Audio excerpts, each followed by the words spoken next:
Hello everybody, welcome to the United States of America, to Texas and to Austin. This is a city that celebrates being distinctive and different, and its liberal attitude to life is visible everywhere. A lot of major companies have settled here, including Whole Foods Market and Dell. Almost 1 million people call Austin City their home, with more than 2 million in the larger Austin and Round Rock area. High-rise towers have only really been a part of the cityscape since the 2000s, and we're at a city sporting facility that was opened even more recently, in 2012. We are in Austin, Texas, United States of America. You can see it behind me, the Circuit of the Americas for the 24 Hours of COTA USA, the last round in the Championship of the Continents. This race is the season decider, and there are more points up for grabs than usual. This is the third race for the Championship of the Continents, and the points that can be deserved here will be multiplied with 1.5. So, challenging for the honour of Series Drivers Champion is Buddy. Yeah, this is going to be interesting, so we need a solid weekend now. Drivers from all over the world have come to Traverse County to enter this 24-hour race, and for good reason. I think it's a very cool series because everyone is totally relaxed but still professional, and the race director and all the guys are doing great job, and yeah, it's a lot of fun to drive here.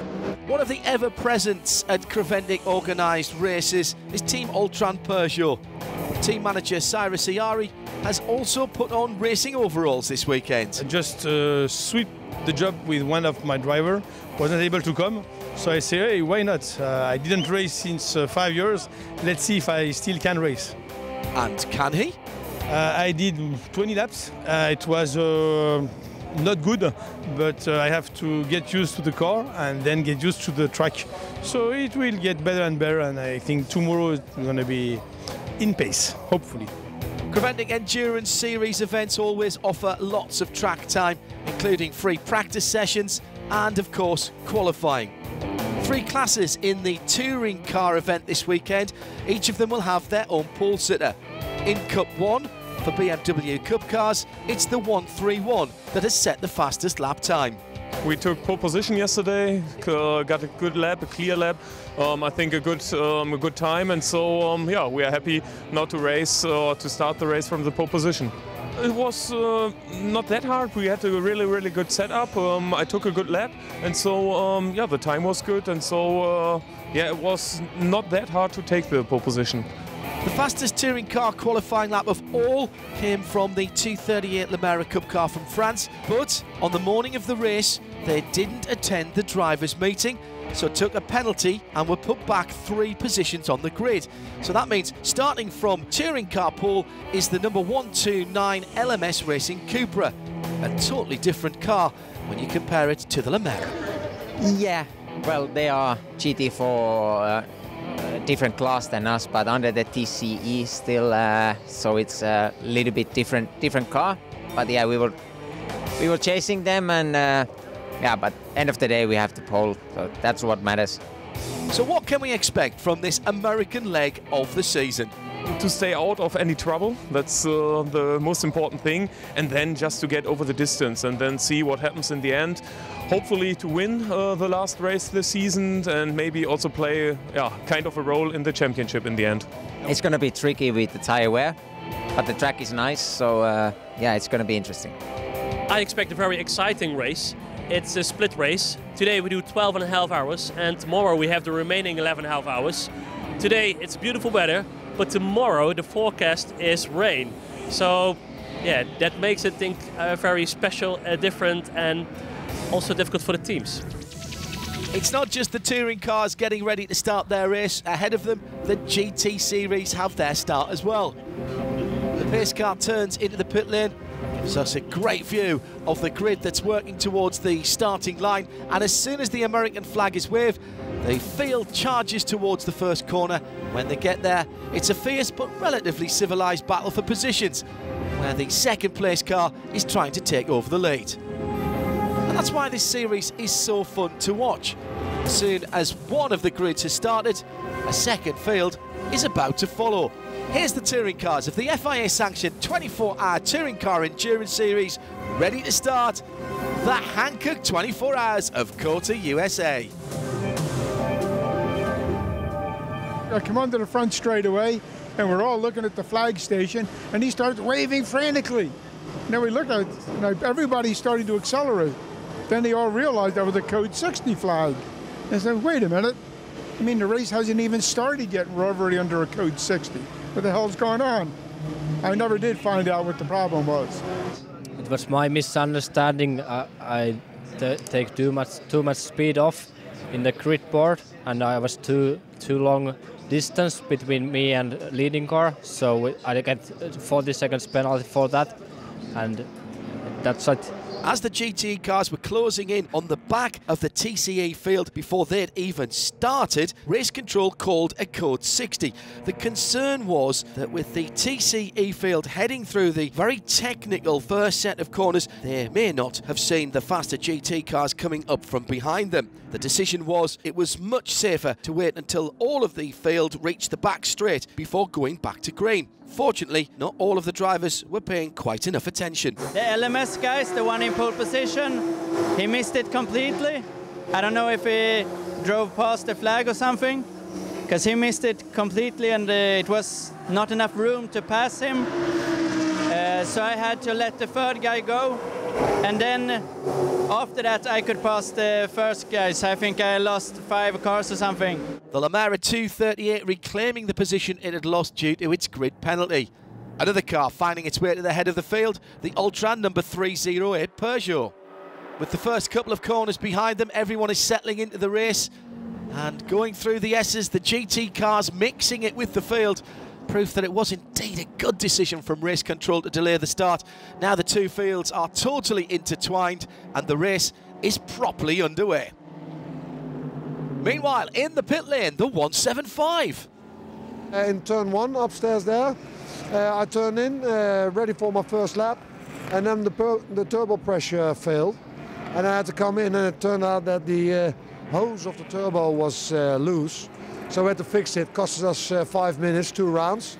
It's a wide circuit, but even so, the 555 and the number 30 get together. This results in a spin for the number 30 and damage to the 555. We touched the other car with the front of my car, and we had a problem now, and it's difficult because it's a lot of lap to repair the front of the car.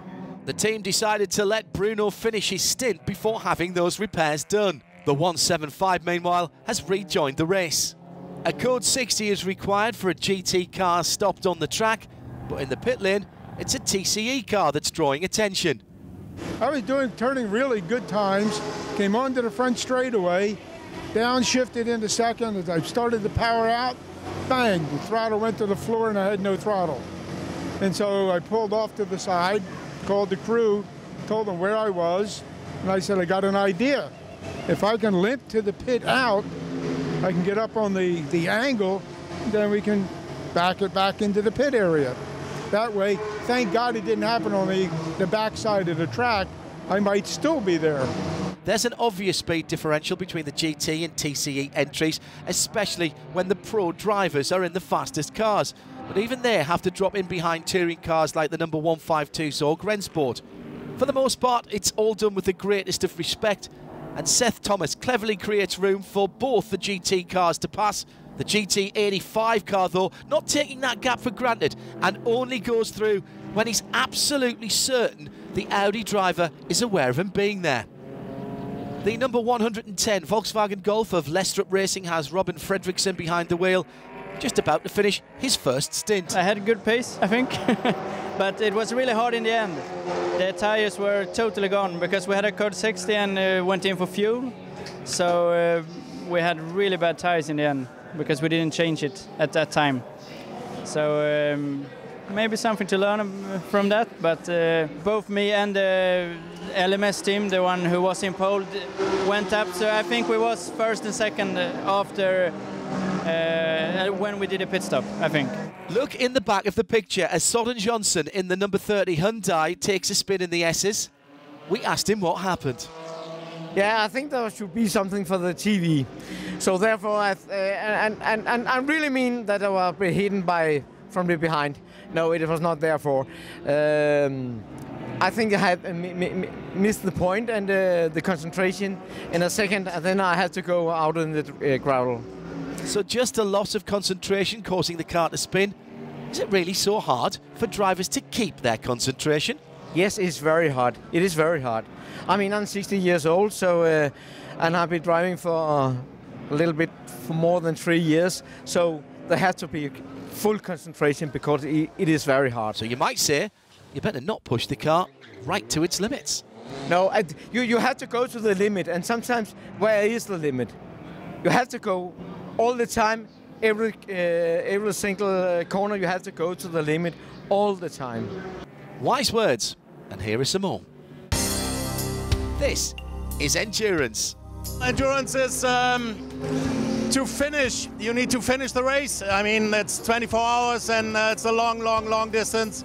And I think we have now about, I don't know, 4 or 5 hours, and it's still almost 20 hours to go, and everything can happen. So we need to see what will come.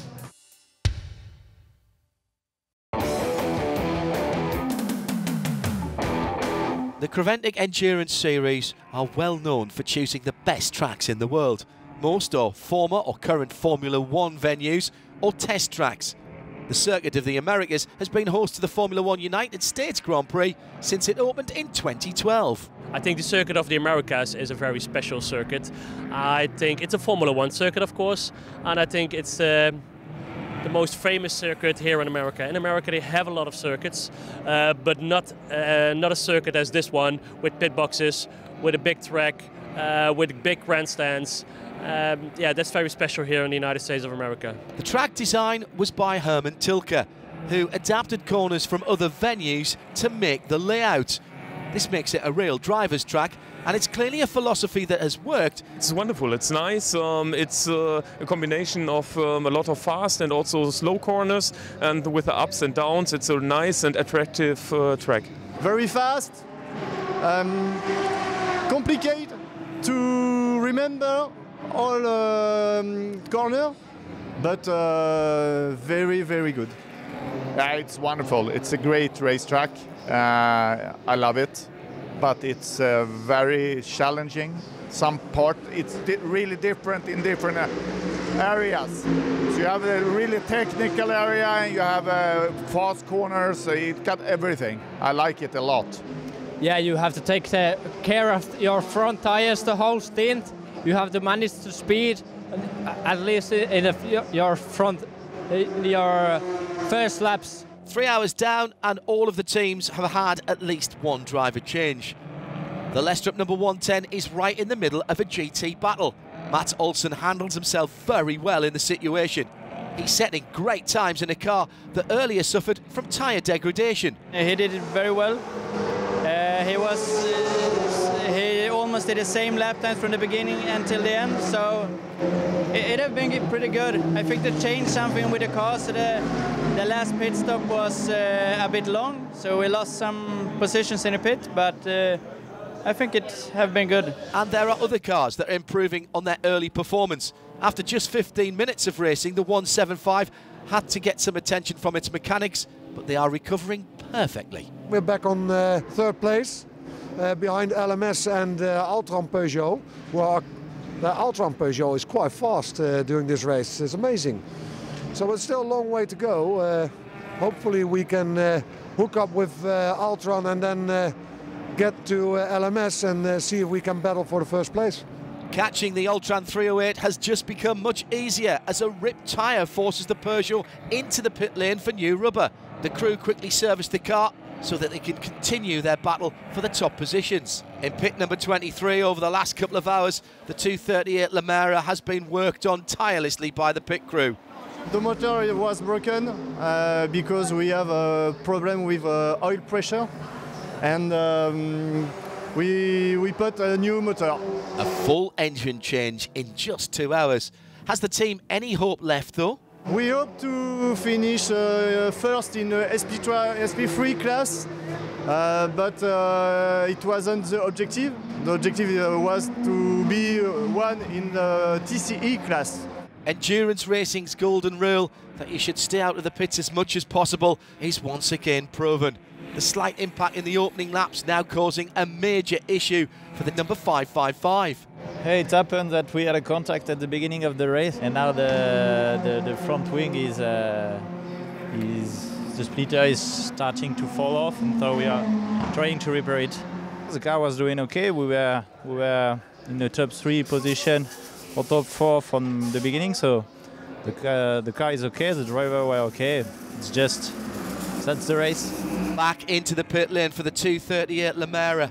The engine change didn't solve the issues with the car. The crew go back to work, but we'll not see that car back in the race today.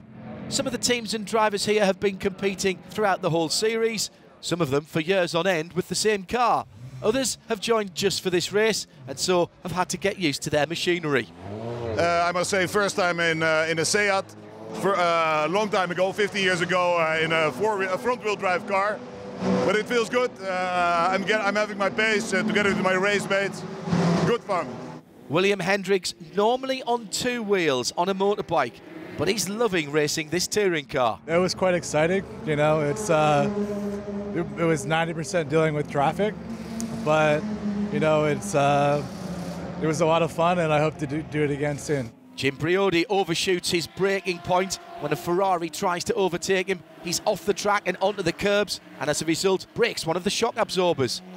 But for him, it didn't feel like that. When it happened, I thought maybe I had a right front flat, because the car still steered, but not real well. Wouldn't turn left. Well, I said, and then I must have got some pickup on the tires, and I started hearing the thumping, and I said, damn, sounds like I got a flat tire. So I called it in, and then I looked in the mirror, and I see smoke out the back, and I'm going, well, maybe it's something a little bit different. It may not just be a flat tire.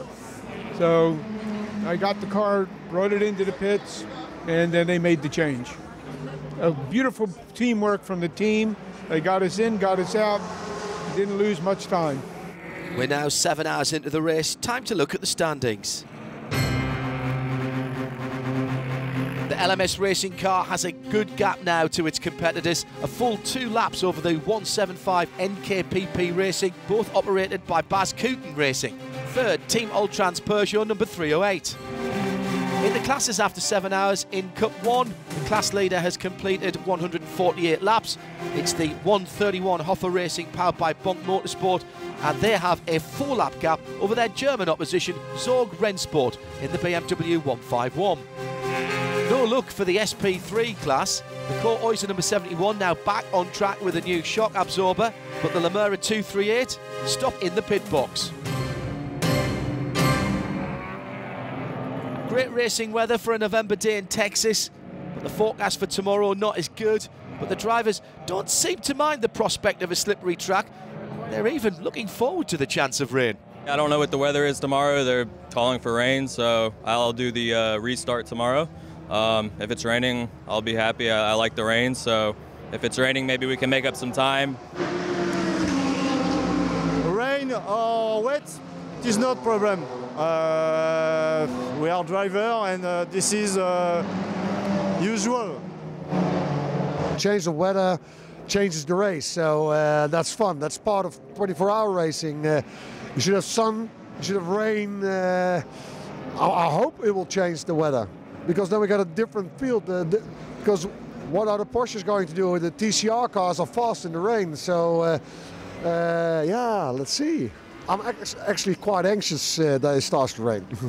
It's not rain covering the track right now, but darkness. But drivers like this track in the dark. This is also the really fun track in the night because it's driving like a daylight. There is so much light on the track, so it's easy. It's very easy. We have very bad lights on the cars, so lights from the track and you see enough. A change of fortune for you or for your competitor can have a big effect on the standings.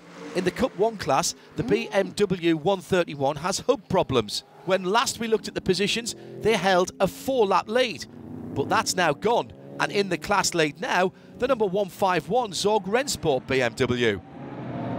In the pit lane, Jim Briody is waiting for his turn to get back into the car. Oh yeah, I'm waiting for my co-driver to get out of the car, and I'm going to do another stint. Because every one of my stints got cut a little bit short because of problems. So hopefully I'll get a full stint this time. The number 129 has a 2-lap margin to the second overall and has just done their tyre changes as well. Ready for another stint of round about 100 minutes, but not the case. A couple of laps later, sparks from the 129 LMS Cupra, a right front wheel that is not behaving in the way it should. I don't know what happened, but we had a broken damper and we had to change it. We lost 10 minutes there, but guys did a really good job to recover so quickly. But yeah, we lost the lead and now we're chasing it. Smart thinking from the team though, as they use the repair time to also change the brakes on the car. That will extend the time that they can run into the race without having to stop again to change the brakes. Meanwhile, the lead of the race has been taken over by their teammates.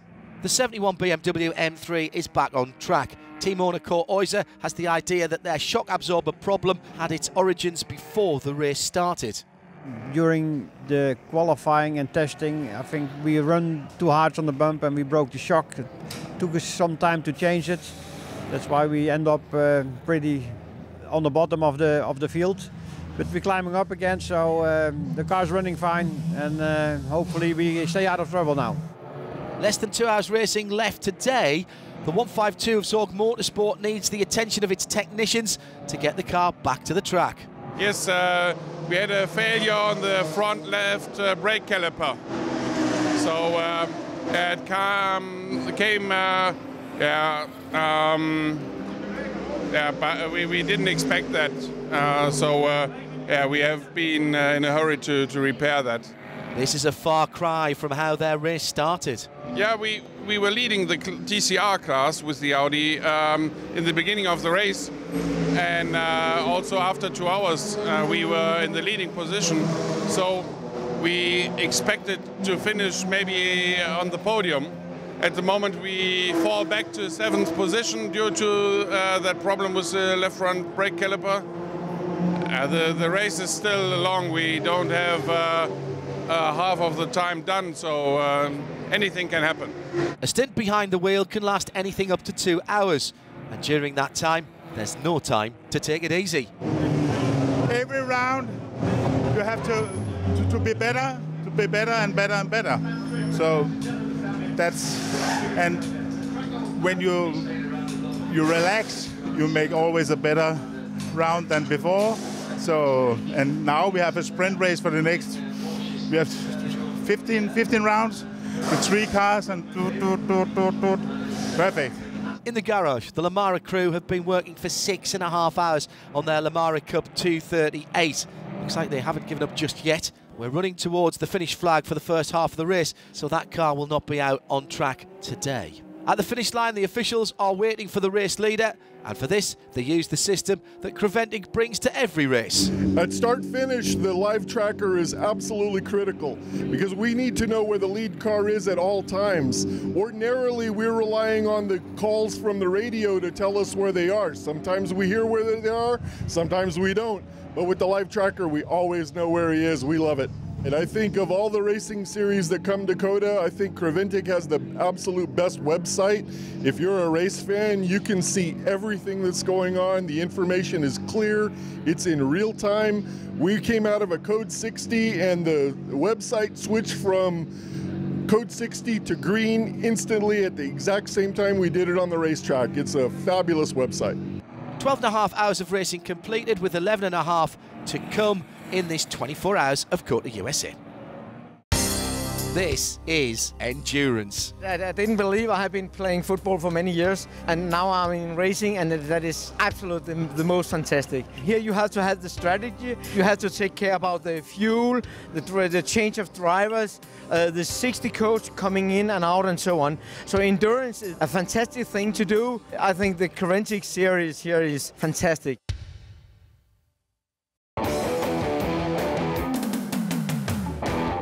Sunday morning in Austin, Texas. Early rain is now clearing up, and every month the COTA track organises a cars and coffee event. This time, on the other side of the grandstand, the visitors have got an extra treat as they'll witness the start of the second part of the Hankook 24 Hours of COTA. And you can see it, the conditions are completely different than yesterday. For an hour ago we had a lot of rain, the track is still wet. A lot of teams, no, I think every team changed the tires from slicks to wet tires. So I think the 2 formation laps they are going to use to see what the conditions exactly are. I think we gotta, it's gonna be tight the first laps. Normally you're not allowed to touch the car from when the race was paused in the evening to the restart the following morning, and that includes not being allowed to change tyres. But because of wet weather, the organisers have activated the rule that allows tyre changes to cope with the prevailing conditions. But not all of the teams have gone to wet weather tyres. Well, it's wet. We start on slick, so it will be interesting. I think 3 other competitors make the same decision, but some do go on rain tyres, but they have to pit. It's a gamble. I think there will be code 60 quite early, and that gives the track more time to dry, so I think the tactic will be, I think, okay. So, what can we expect in this second day of racing? It should be good. It's going to be tricky conditions here at the start. It's cold, it's wet. Just going to kind of run our own first stint, stay out of trouble. But it's a long day ahead, 11.5 hours, so it's going to be a busy day. But here at the damp start should be interesting. The first laps will be very exciting. How is the track? What are the conditions? Yeah, it's very difficult to make a prediction for the race, but a lot can happen in the remaining 11.5 hours. And just when we thought we'd be starting with 1 car fewer than yesterday, out comes the 238 Lamera from the pit lane. Yeah, we start from the pit lane this morning because the mechanics spent part of the night making an engine out of 2 broken ones, so we could not make it back on time yesterday night. 2 Baz Cooten entries at the front of the pack of the restart. This time they're right behind the pace car, and the 2 Cupras are lining up at the start of this second leg, even though they're actually 2 laps apart on the timing. But the LMS has an extra half an hour's worth of fuel on board, so the leading NKPP car will have to come in earlier for its pit stop. So expect a lot of battles for this second leg of the Hankook 24 Hours of COTA. Not a purple flag this time, but the stars and stripes for the competitors in the Touring Car Endurance Series. And while everyone are watching the 2 Cupras, Guillaume Roman in the Team Ultram Peugeot charges forward and gets by both to head the field after the first corner. They've got a 3-lap deficit to the leader, so in essence, they're unlapping themselves. And this is all happening in the first seconds of racing today. And this all comes from different tyre and fuel strategy. More stats this morning, it was pretty fun. I got wet tires, and I was one of the only one who has got wet tires. So at the first corner, I'll take the lead, and I was leading the race quite easily. In the back of the picture, not going so well for the Lestrup number 1110. Started from 4th position, now pushed to the back of the field. Yeah, I started the second part of the race today. We started on slick tires. It was quite wet out, so I had a problem and I got pushed by the Audi a little bit in the back, and then I spun off. But then recovering, and I made some good speed and lap times. Meanwhile, the top 3 are now mixed up with the 131, who started from 10th, now second on track. Leading the pack, Team Ultran with a decent gap. Their sister car now in 4th, but losing time with a spin. And the Lestrup 110, again reminded of the fact that the track is still damp. First lap of the restart completed. It looks right now like an uneven race. Look at the distance. The number 131 and the number 308 have pulled out on the rest of the field. But this is all part of their tactics. We were in wet tires when our competitor, they thought it was better to start in slick. So of course, wet tires on wet track against slick. It was quite easy to be quick. So we were quick, but with wet tires. So it's just a risk. Sometimes you take the risk and it pays, sometimes you take the risk and it doesn't. This morning it did. Most teams had decided that time lost on a tyre change as soon as the track dried was worth the disadvantage of slower opening laps. But those laps were not easy. Yeah, it was slippery.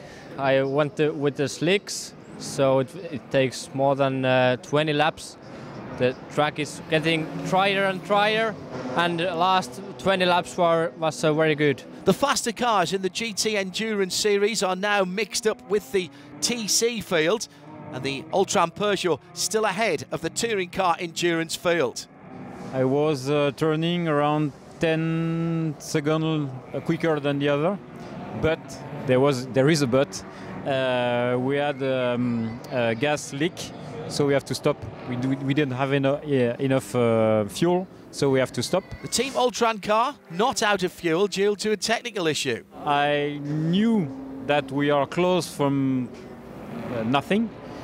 Then I asked the engineer, and the engineer told me you can make another lap. So I trust him, but it was not the case.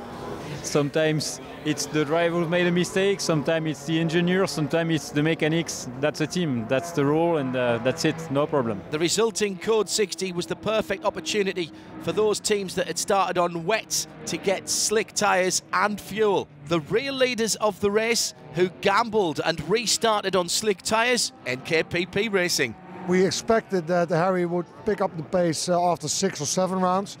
That was we gambled that, but that was a wrong gamble because it took him 16 or 15 laps, but then he really came through. And we were lucky that the Peugeot ran out of fuel, I think. So they lost 3 rounds, and so we're still two laps ahead of car number 2. So we're still, everything is going according to plan.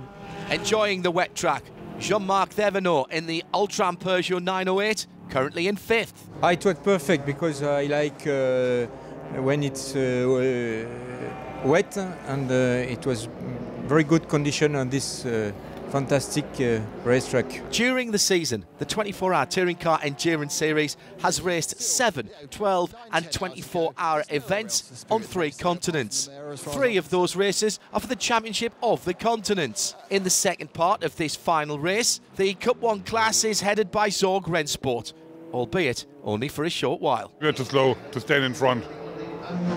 The only thing we were in the lead was that the other cars had a problem, a technical failure. Our car is running steadily, but what would I say? The drivers are not that quick. So after the pit stop sequence, the number 151 not leading the class anymore. This is a 24-hour race, so we've continued where we left off yesterday, and after 2.5 hours of racing today, we've reached the 15-hour mark. 9 hours to go. Let's take a look at the standings.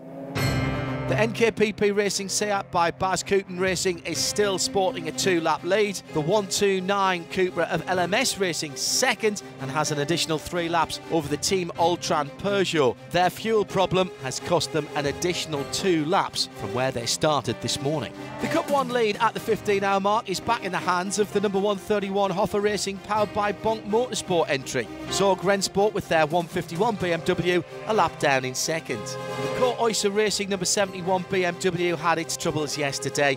Now only 2 laps down on the Cup 1 entries and leading the SP3 class. The Lamera Cup number 238 finally putting more laps to their name, second in their class. The Creventic 24-hour series has existed since 2006, but this is only the 2nd year that it's raced in the United States. The USA is a country well known for its wide variety of car racing, but the FIA-sanctioned 24-hour endurance series is something that they didn't have. Not like this, really. We have some endurance races, but not in this sort of format. Night racing, really for the more pro level, is where you get most of the night racing in the U.S. Some club races, they have night races, but they're not as big as this with GT cars and the level of drivers that are here, the professional drivers and the teams from Europe, stuff like that. So it's pretty cool. I do a lot of endurance racing, but it's a big step down. You know, we have a lot more. So the slowest cars here are the fastest cars in my club racing. We don't have these kind of GT3s, but it's really cool to race with them and watch what they do. They're pretty fabulous drivers and cars. This is a country known for oval racing, So what attracts these American drivers to race at COTA and in the 24-hour series? Ironically, growing up in Georgia, oval racing's pretty much all we have in Georgia, dirt oval, stuff like that. But I got into it, really the international flair, the sports cars. I got into it from Panos, which is in Georgia, and Road Atlanta, where I grew up. So I like left and right corners, the elevation, the variety of classes, different countries. It's just kind of all cool. All of it combined makes for a pretty cool package. Endurance racing is a totally different ball game, and so you need to prepare yourself. And according to Harold Pettit, this can be done online. I've been watching a lot of streaming of the race series during the year and different series. So I kind of expected, you know, what I saw, some very aggressive, very serious drivers, very serious cars. And again, I wanted to experience that and see what it was like, and to think about going to race this series in Europe. This is the Hankook 24 Hours of the Circuit of the Americas in Austin, Texas. Even with 15 hours completed on track, there's no team that can be sure of their position or their win. At the top of the classes and overall, just a couple of laps separate the competitors. An extra pit stop could easily let the lead change. And apart from the standings of this race, there's also a championship of the continents, and that might lead to a bit of extra calculation. We won the European Championship, and now we are, let me think about it. We are 1 point behind in the Drivers' Championship, in the Championship of the Continents, and we are 1 point ahead in the Team Championship. So at the moment it looks good on the Team Championship, and also in the Drivers' Championship, current standing right now. We have to watch out the La Mira for the Team Championship. When we win and the La Mira wins, we are champions in the Team Championship. And we have to watch the TCR 129 car with Antti Buri in the car. He's 1 point ahead in the Drivers' Championship. So when he wins and we win, he's champion. When we win and they are second, we won the championship. This could mean that they have a good chance at the team championship at least. The La Mira winning their class at this moment, not likely after their problems yesterday, but the car today is going fantastically well. It's a little miracle that the 238 is running, because we destroyed an engine with oil pressure early in the race.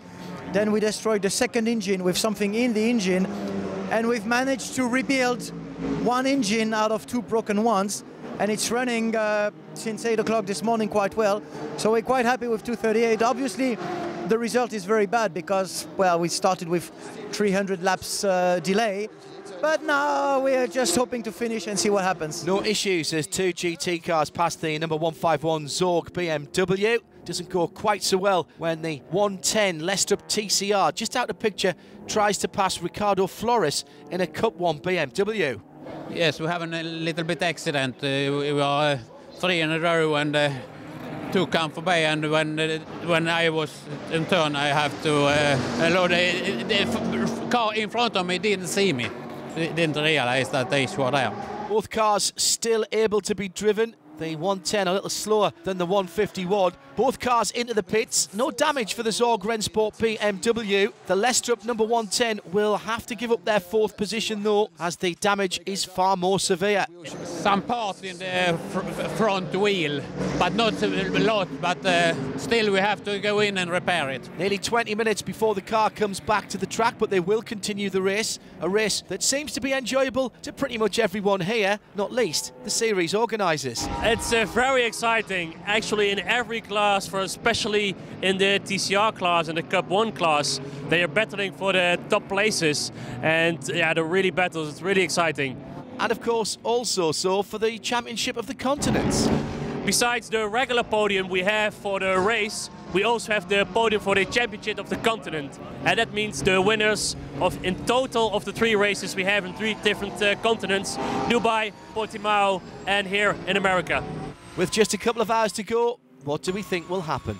I think for the overall podium TCE, and at the same time that is the podium for the TCR, the brother and sister car, let's call it that way, the brother and sister car of Bas Scooter Racing, they are really close to behind. I think they're constantly within 1 lap, so that is really, really tight. An incident out on the track. Severe impact for the number 71 BMW from Court Oyster Racing. Jim Briodi is against the guardrail in that M3. One of the tyres a couple of metres behind the car, and that impact has caused a lot of damage. A lot of damage, engine support, front wishbone, toe-in link. But the main problem in the rear is that the lower A-arm damaged the chassis, so it's not safe to repair it here and go out again. Now, this car was supposed to be shipped to Dubai after this race, but the series organisers have an alternative for the team. It will go back to Holland, and hopefully we can get it ready for Dubai. We have to pre-organize everything, of course, and get the parts on time. And the moment we come back from America, you know, we are planning.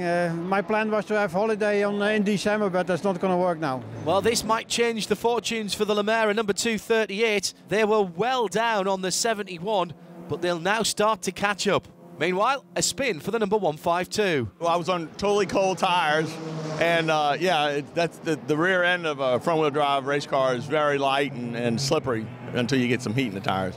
And I'm used to rear wheel. You know, you can get the heat really fast. So, but I had a lot of fun, and as I got used to the car, I had a lot more fun. This group seems like a great group to race with. The 152 not the only car to spin, which is only to be expected because this is endurance. It's a much more of a physical aspect, you know, and also there's a lot more mechanical aspect in terms of the car. I mean, it's much more of a just lasting for the full 24 hours. The most important thing is that you finish, and it's not guaranteed in this kind of racing. It could be mechanical, there could be an accident, there's any number of things that can happen when you're driving fast for that long, you know?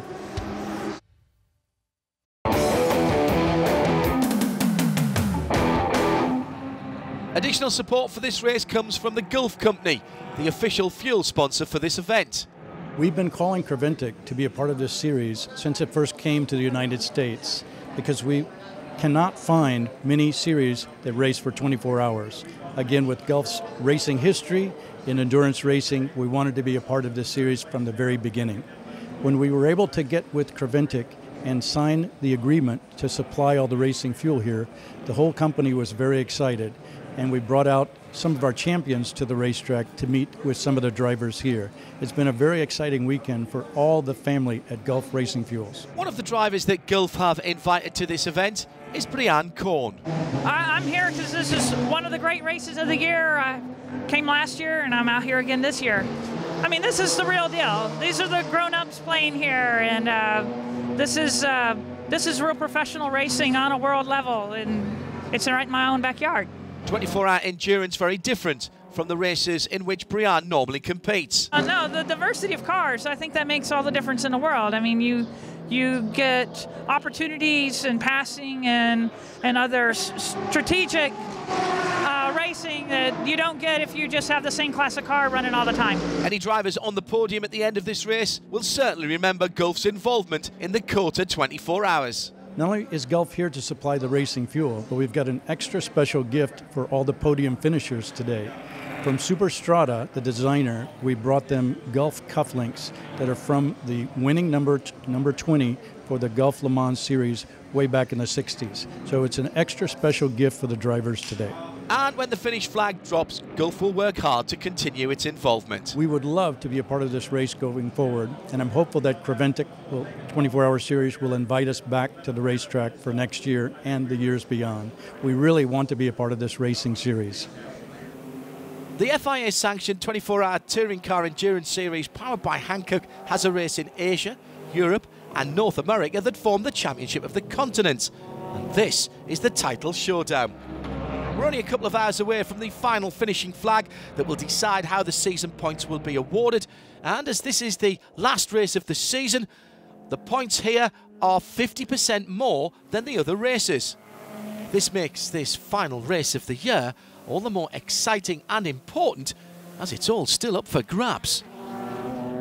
The finish is still a couple of hours away, but that does mean that for some drivers, they've completed their final driving stint, and so they can reflect on how the weekend has gone for them. Well, it was a lot better. I mean, this is the first time I've driven a front-wheel race car in a race. and took a little getting used to, but this stint was absolutely the most fun that I've had, this whole weekend. Other drivers are looking ahead to their final stint. Yeah, so I'm going to make a 1.5 hour stint about. This weekend has been great. I mean, we have been very stable in our driving, and we have taken place by place, and we hope to finish this race. We are in 3rd position in our class, TCR, and we hope to bring the car to the goal. Rain is falling, but it's localised, with some parts of the track damp, other parts staying dry. Not many teams deciding to come in for Hankook rain tyres just yet. The 308 Peugeot was battling hard at the start of the race and led on the road, albeit in 3rd place in the standings. It's had a very good day, but drama strikes now, and their 3rd position is in jeopardy. Issue with 308 at the moment is electrical. We don't know what. We are trying to find a captor, something stopping the gearbox. The gearbox is stuck in 3rd gear. Electrical. So we have to find what and why and let it go. We had a podium, easy podium with the 308. Now it's in the pit box. So I know expectation is to do 4 and 5 if we can start the 308 quickly. Their sister car has had a relatively clean race, except for a reoccurring issue.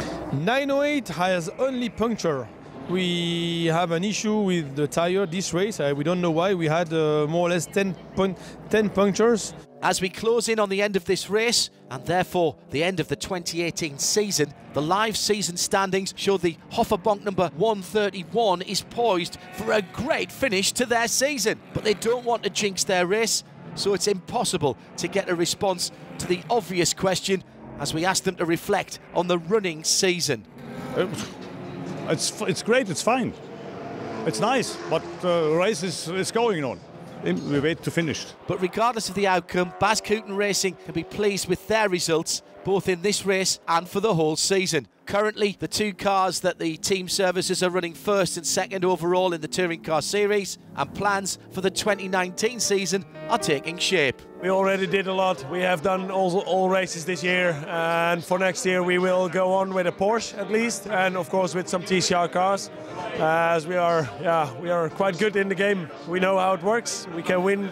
We overall take good positions. If you see, we are 2nd in Porsche class with our TCR car, so it means the TCR is really fast and affordable. That's a happy team manager. And here's another one, Cyrus Ayari from Team Ultron, who this weekend also took the wheel. So driving for me was a new thing as I stopped racing in 2012. And last time I did a 24-hour race, it was a Nürburgring 24 hours. So night time was a bit hard for me. Yesterday it was very difficult, the first stint.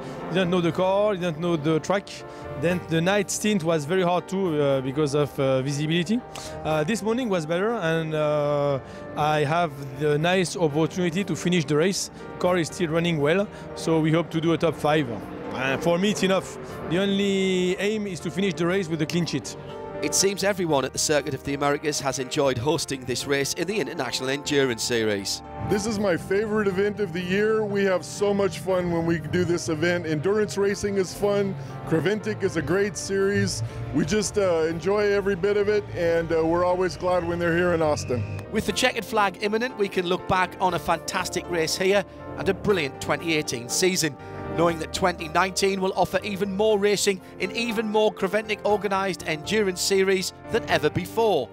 More information on that is in our Spa report. But here in Austin, Texas, after 24 hours, the race winner is about to reach the finish line, and they'll also be winning the Drivers' Championship for the 2018 season. Showing P1 on the side of the car, the COTA trophy will go to LMS Racing, powered by Bmw Racing number 129. It's always nice to win. Yeah, we are happy. It was a great team effort and nice season 18. Yes, in some point it was a close fight, but in the last stint it was really nice. The weather was perfect, car worked well, so lap times were good. Their sister car, the 175 NKPP Racing by Bmw Racing, did try to reclaim the lead in the last stint. 2 hours racing, I couldn't have Antti. I mean, the guy's so fast. So I'm happy, the whole team were happy on position 2. It's where we deserve to be. So it's very good. Good race. Very nice race. So I'm happy. And so is the team manager of both teams, even though, of course, it's mixed feelings. Yeah. It's very hard to see one winning, one being second, but they can't be first all. So, yeah, perfect. Really perfect. Third overall, the Lestrup Volkswagen number 110. Mats Olsen in the last stint. Perhaps not going as fast as the car could. A little bit slow, but safe. Party! Wow! So, a very happy top 3. Let's take them to the podium. So let's recap the top 3 overall. LMS Racing by Bas Kooten Racing number 129 Cupra claims the victory here in Austin, Texas, with the other Bas Kooten Racing Cupra, the number 175 from NKPP Racing, taking second position, a lap down on the winner. Third, the Lestrup Racing 110 Volkswagen. So now the standings by class. The TCR podium the same as the overall positions. 129 LMS, 175 NKPP and 110 Lestrup first, second and third. In Cup 1, the Hoffa Racing powered by Bonk Motorsport 131 wins the class and therefore the TCE Championship of the Continents. Zorgren Sport 151 second, winning SP3, the Core Oyster Racing number 71 BMW. Now, their car did break down, which meant the Lamera Cup 238 finished within 60% of the laps of the class winner, so they can take that second in class trophy. A successful race to conclude the 2018 season of the Championship of the Continents. But we're only a short while away from the 2019 season. That starts in early January in Dubai. Then we'll be off to Portimao and Barcelona and back here in Austin in November 2019. As well as that, there are European and Middle East Championships. But if you want to watch, attend or participate in any of those events, check out all the information on www.24htceseries.com.